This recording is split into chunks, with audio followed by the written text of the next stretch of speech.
Oke, kita mulai ya Bapak Ibu. Iya Pak. Selamat sore siswa kami semua. Selamat sore Pak. Hari ini kita akan memulai kembali pelajaran kita.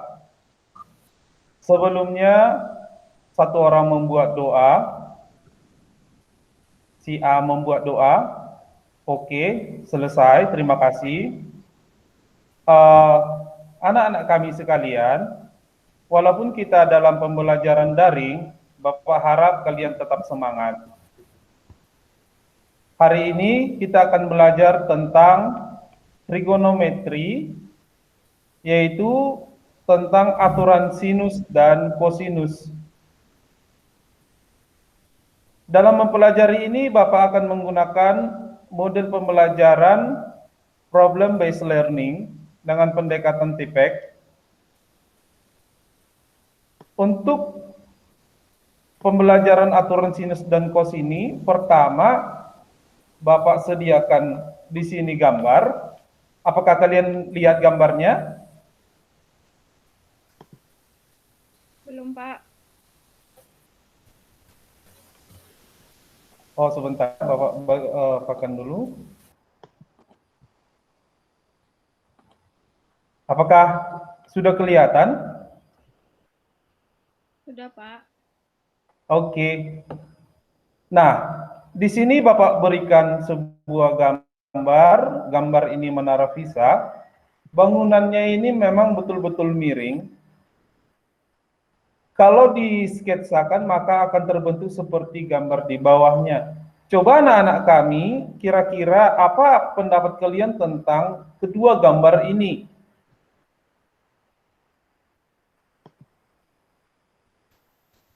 Coba Asifa. Yang kayak mana Pak? Apa yang bisa kalian lihat dalam gambar ini, dalam garis-garis yang sudah Bapak bentuk di sini? Gambar yang pertama itu gambar menara yang condong Pak. Oke. Gambar kedua, dari gambar menara itu bisa dibentuk segitiga PQR Pak. Oke. Segitiga apa yang dibentuk di sini? PQR Pak. Oke, jadi PQR ini adalah segitiga sembarang, bagus sekali.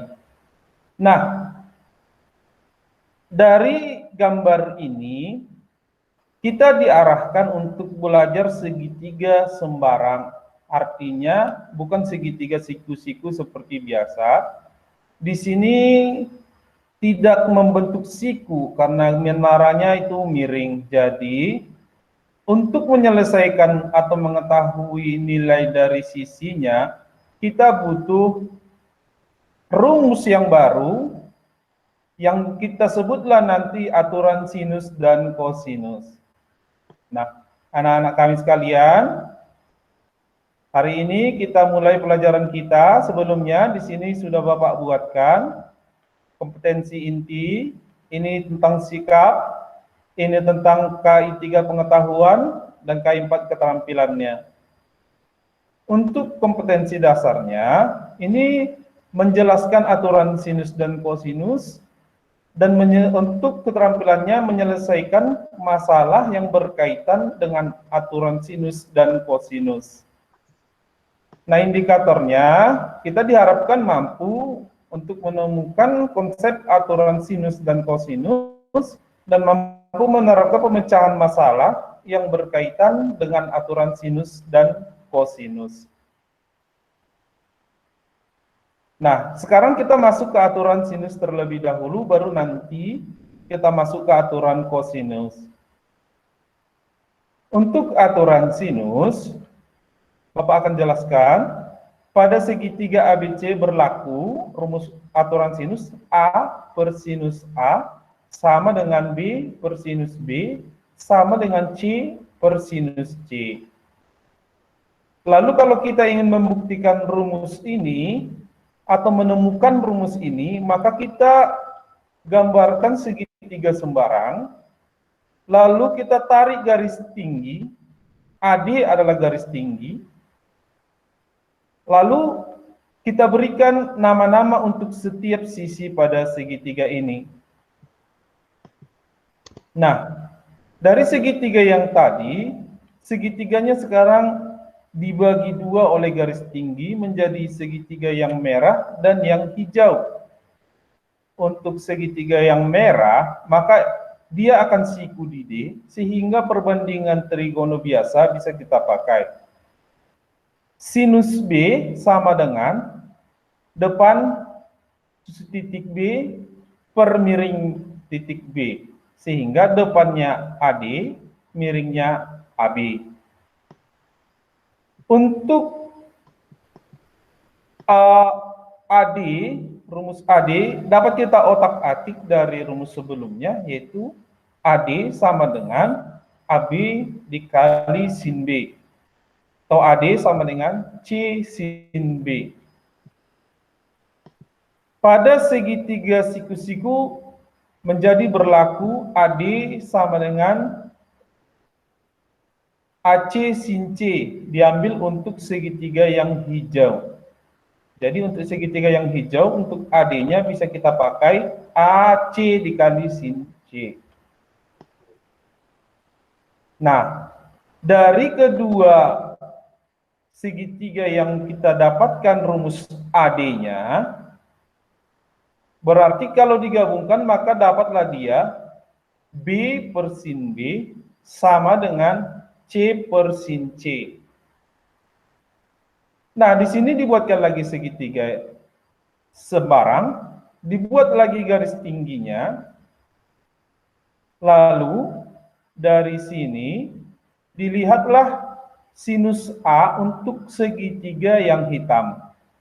Sinus A sama dengan depannya adalah EC per miringnya AC. Atau dengan mengotak-atik rumus, dapatlah EC sama dengan AC sinus A. Nah, dari penggabungan kedua rumus itu didapatlah hubungan yaitu A per sinus A ternyata sama dengan B per sinus B. Nah, dari kedua hal yang disimpulkan di atas, digabungkanlah semua, ternyata dapat digabungkan menjadi A per sinus A sama dengan B per sinus B sama dengan C per sinus C. Nah, anak-anak kami sekalian, ini adalah rumus aturan sinus. Kalau kita lihat ke soal, di sini ada contoh soal Bapak berikan.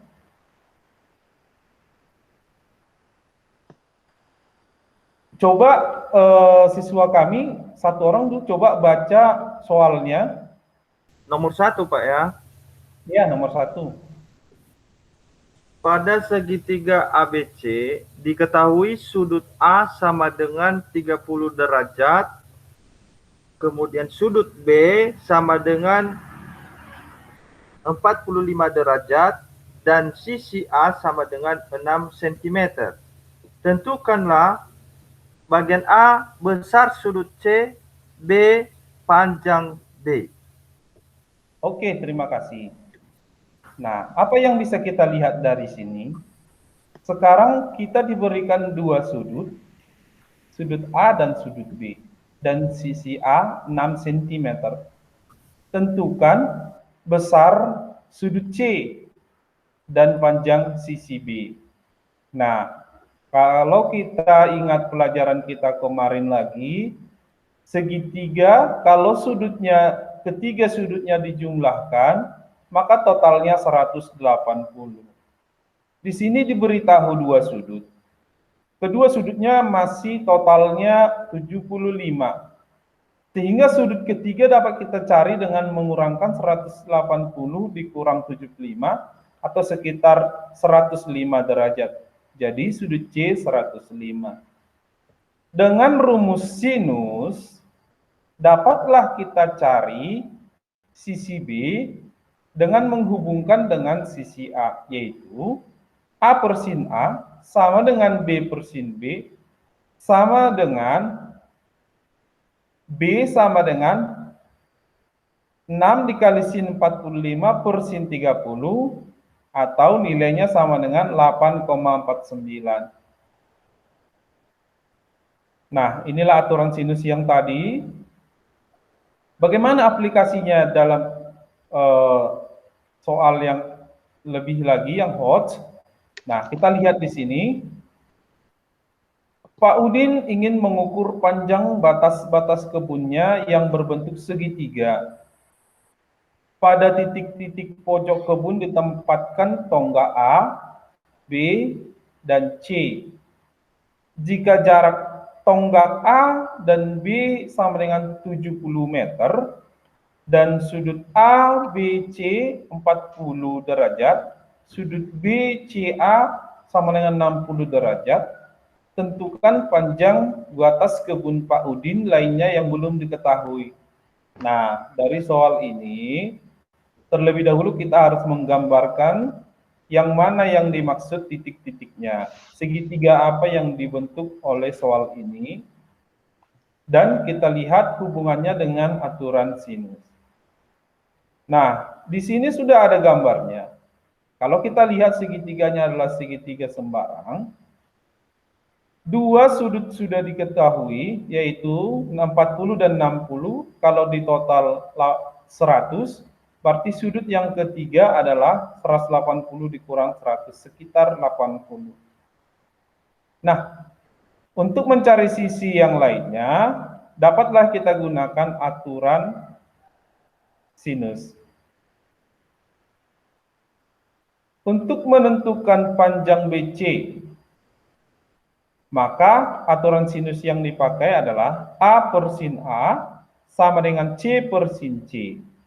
Kalau rumusnya kita buat si A sama dengan C dikali sin A per sin C. Karena sin A dan sin C sudah diketahui, tinggal kita masukkan nilainya. Setelah dikalikan dan dibagikan, dapatlah hasilnya.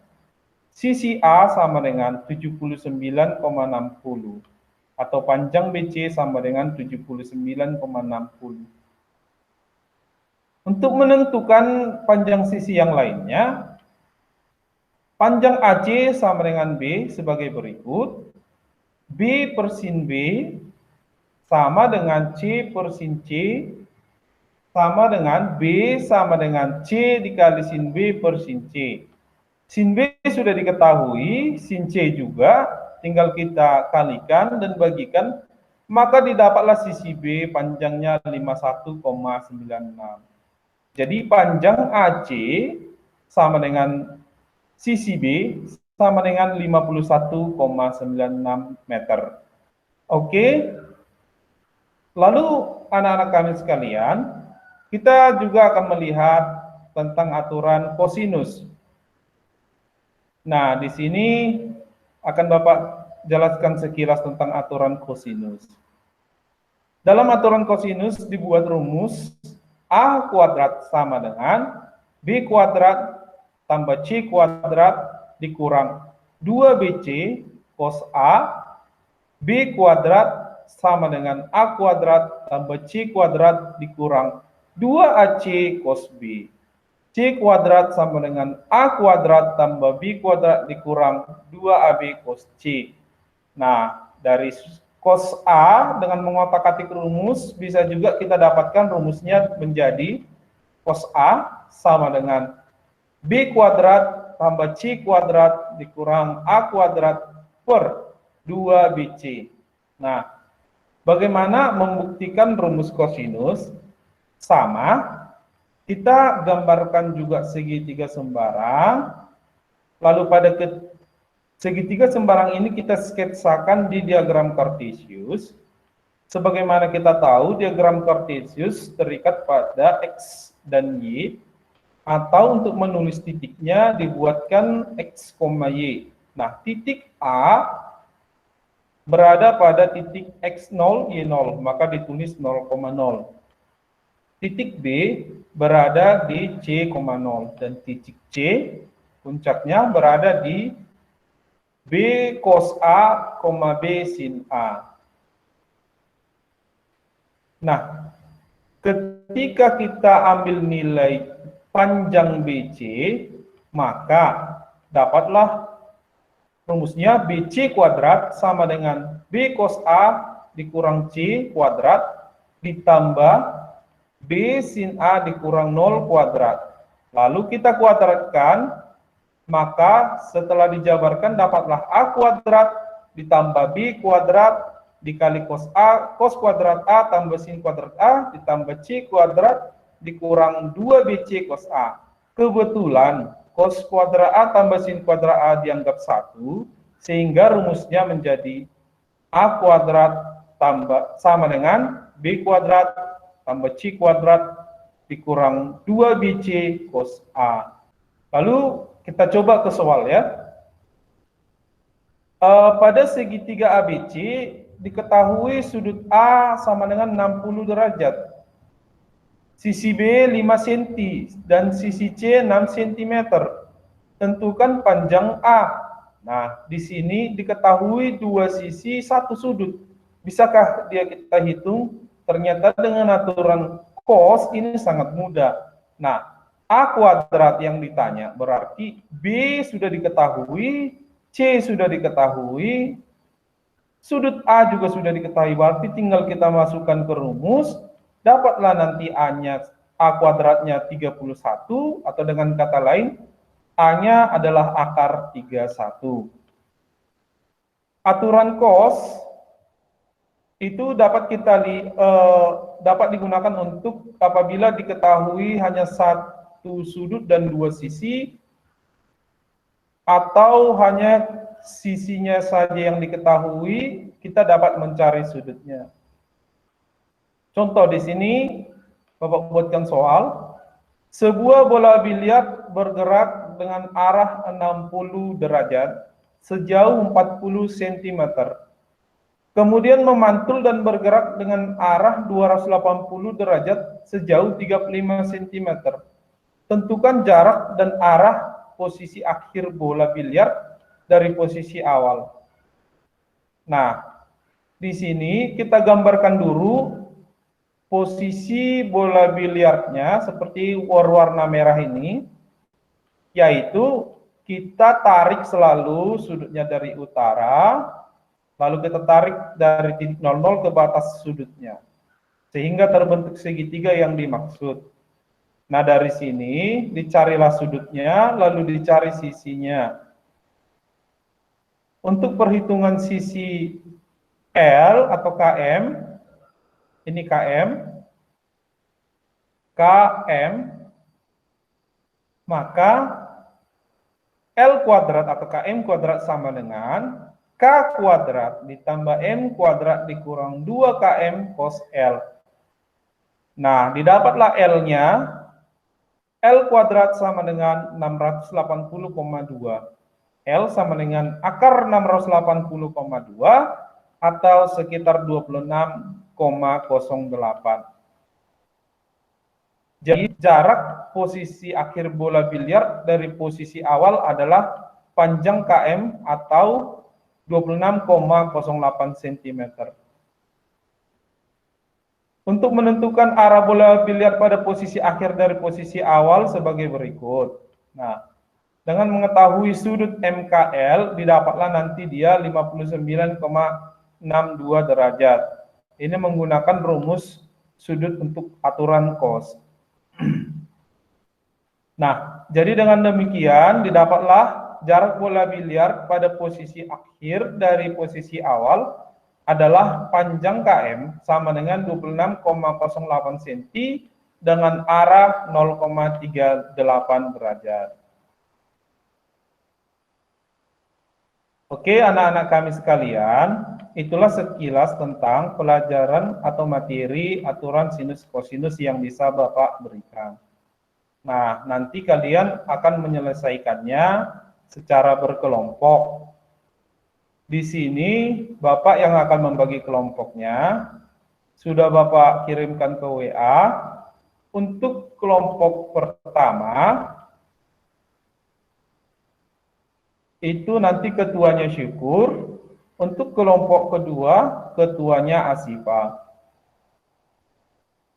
Nah, Nanti masing-masing kelompok akan mempelajari materi yang ada di LKPD, menyelesaikannya soal yang ada di sana dan berdiskusi untuk memecahkannya.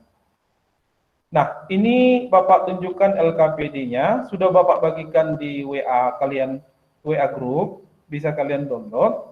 Nanti bisa kalian kerjakan langsung di LKPD-nya atau boleh di buku tulisnya lalu dikirimkan. Nah, di sini Bapak buat juga peta konsepnya, lalu arahan untuk menemukan rumus tadi, Bapak ulangi di sini agar kalian bisa melihat atau bisa pelan-pelan lebih memahami lagi tentang aturan sinus dan kosinus tersebut. Kalian tinggal isi titik-titik yang ada atau menuliskannya ulang di buku, terserah saja. Lalu sampai disimpulkan nanti dapat aturan sinus, rumus aturan sinus yang sempurna. Nah, di bawah aturan sinus, Bapak sudah buatkan soal, nanti inilah yang akan kalian diskusikan.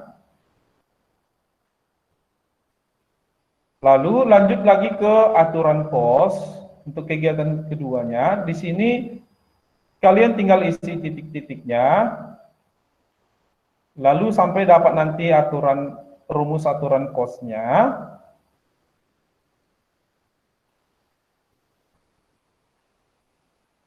Nah, setelah dapat rumus aturan cosnya, di sini ada soal yang bisa kalian selesaikan. Ini tetap adalah kalian diskusikan nanti, sehingga semuanya dapat selesai dengan lebih bagus. Nah, soal terakhir dalam LKPD adalah tugas rumah nanti yang akan kalian selesaikan juga. Tapi ini dikumpul terakhir ya.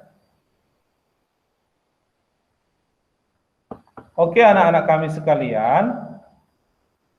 Untuk diskusi, Bapak akan berikan waktu 25 menit. Coba kalian berdiskusi untuk masing-masing kelompok. Nanti diskusinya boleh di WA, di grup yang sudah Bapak bagikan. Bapak juga ada di sana, jadi Bapak akan pantau hasil diskusi kalian. Oke, waktu diskusi dimulai. Oke, kegiatan diskusi sudah selesai. Nah, sekarang coba kelompok A presentasikan hasil diskusi kalian. Silahkan. Oke, lanjut. Terima kasih atas presentasinya. Lanjut kelompok B. Silahkan. Oke, terima kasih atas presentasinya. Sekarang coba kelompok A buat kesimpulan dari apa yang sudah kalian pelajari hari ini atau apa yang sudah kalian diskusikan. Oke, bagus sekali. Kelompok B.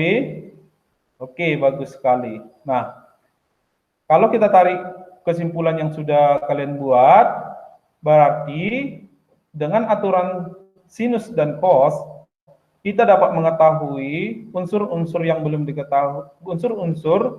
belum diketahui pada segitiga sembarang apabila satu sudut diketahui dan dua sisi, atau dua sudut satu sisi, atau hanya sisi yang diketahui kita bisa mencari sudutnya. Nah, Bapak juga sudah membuatkan evaluasi, linknya sudah Bapak kirimkan ke grup WA. Ini adalah di Google Form, nanti kalian bisa jawabkan. Nah, Bapak rasa cukup pelajaran kita hari ini sampai di sini. Pelajaran kita berikutnya adalah tentang grafik fungsi trigono. Nah, sampai sini pelajaran kita. Kita lanjutkan minggu depan. Selamat sore siswa kami semua, salam sehat. Selamat sore. Pak. Ya. Ya, Bapak Ibu, bagaimana hasil presentasi saya? Saya duluan ya, Pak. Oke, silakan Bu Asifa. Boleh, boleh Bu. Ya, Pak.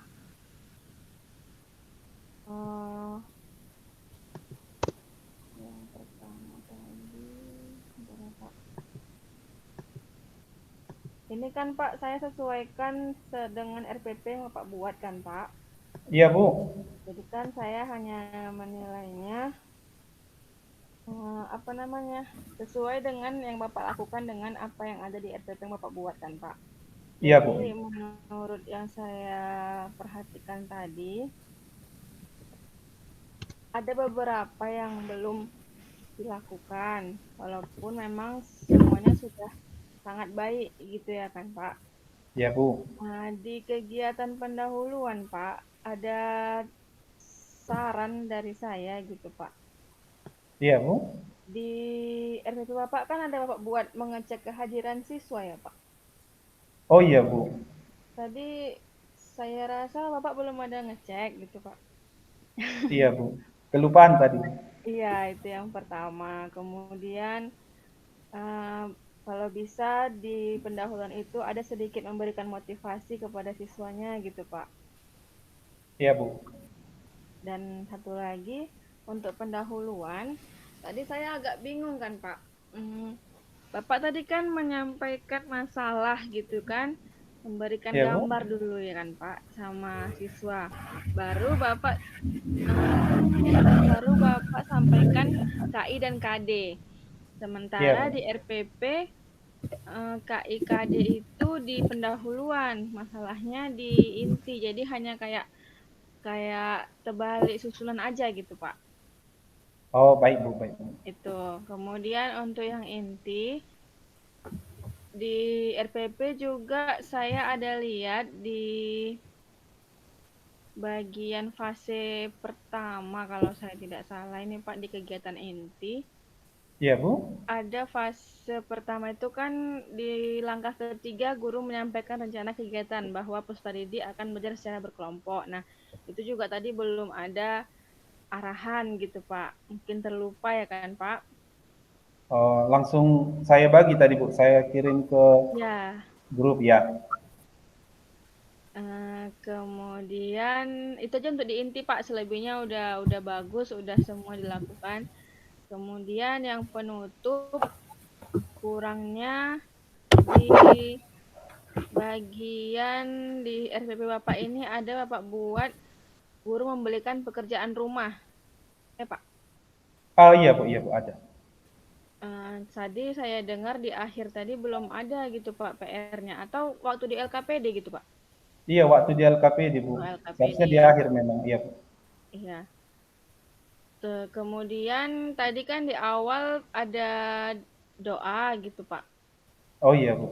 Walaupun di RPP tidak ada doa gitu kan, hanya guru mengucapkan salam. Tapi saran saya berdoa juga gitu Pak di bagian penutup. Itu saja dari saya Pak. Terima kasih, Bu Asifah. Sama-sama Pak. Silakan Pak Syukur. Ya, baik. Terima kasih Pak. Jadi hampir sama dengan Ibu Asifah Pak. Berdasarkan pengamatan tadi, memang di kegiatan pendahuluan apa Pak? Gimana ya? Terlalu singkat di kegiatan pendahuluannya. Mungkin termasuk iya, Pak, ya. di apa disampaikan oleh Ibu Asifah tadi tentang mengecek kehadiran, kemudian memberikan motivasi, sehingga terlalu singkat. Jadi terlalu cepat juga masuk pada kegiatan inti. Baik, Pak. Jadi untuk yang kedua, untuk kegiatan inti, yang saya perhatikan Bapak terlalu banyak menjelaskan materi di awalnya itu. Sementara ini kalau menurut saya ya, Iya Pak. juga masih belum tampil, nggak tahu nanti kalau apa. Karena kita PBL berarti maunya hanya memberikan berupa permasalahan di situ, entah apa melihat gambarnya, biarkan nanti siswa yang mengembangkan dan mencari solusinya. Nah, jadi mungkin itu saja dari saya Pak. Di untuk kegiatan penutup sudah Pak? Di penutup juga hampir sama dengan Ibu Asifah. Oh, berarti doa itu ya Pak ya? Iya. Baik Pak, makasih Pak.